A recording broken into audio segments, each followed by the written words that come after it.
Failures எல்லாத்தையும் உடைச்சு ஒரு ப்ராப்பர் பிசினஸ் பண்ணி இது சக்சஸ் மாடலான்னு காமிக்கணுங்கிறதுக்காக கடந்த 28 எக்ஸ்பீரியன்ஸ இதுல பிசினஸ் நான் மாத்தி நீ செஞ்சுக்கிட்டு இருக்கேன். இந்த பிசினஸ் பண்ற யாராவது கூப்பிட்டு கேளுங்க, இந்த பிளான முழுசா கேட்டு எங்க ஒரு ஓட்டைக்கா சொல்ல அவ்வளவு தெளிவா பிசிறு இல்லாம முட்டிச்சந்து எங்கேயுமே இல்லாம யாரு வந்தா ஜெயிக்கலாம். என் பிசினஸ்ல முயலும் வெல்லும் ஆமையும் வெல்லும். இங்க தோக்கறதுக்கு வாய்ப்பே இல்ல.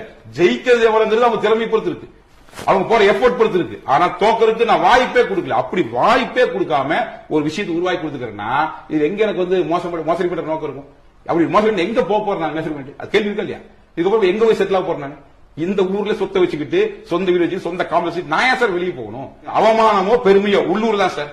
நீ வெளியூர் போய் நீ நல்லா இருந்தாலும் கண்டுக்க மாட்டான், நீ பிச்சை தான் கண்டுக்க மாட்டான். உள்ளூர்ல நல்லா இருந்தா கொண்டாடுவாங்க, கெட்டு போனா கறி கழுவிடுவாங்க. அப்படிதானே? அப்ப நாம இந்த ஊர்ல இருந்து பிசினஸ் பண்றோம்னா நம்ம நோக்கம் என்னவா இருக்கும்? முழுக்க முழுக்க அப்பளப்பட்ட நோக்கத்தோட மிகச்சிறப்பு செஞ்சுட்டு இருக்கோம். அந்த விளைவு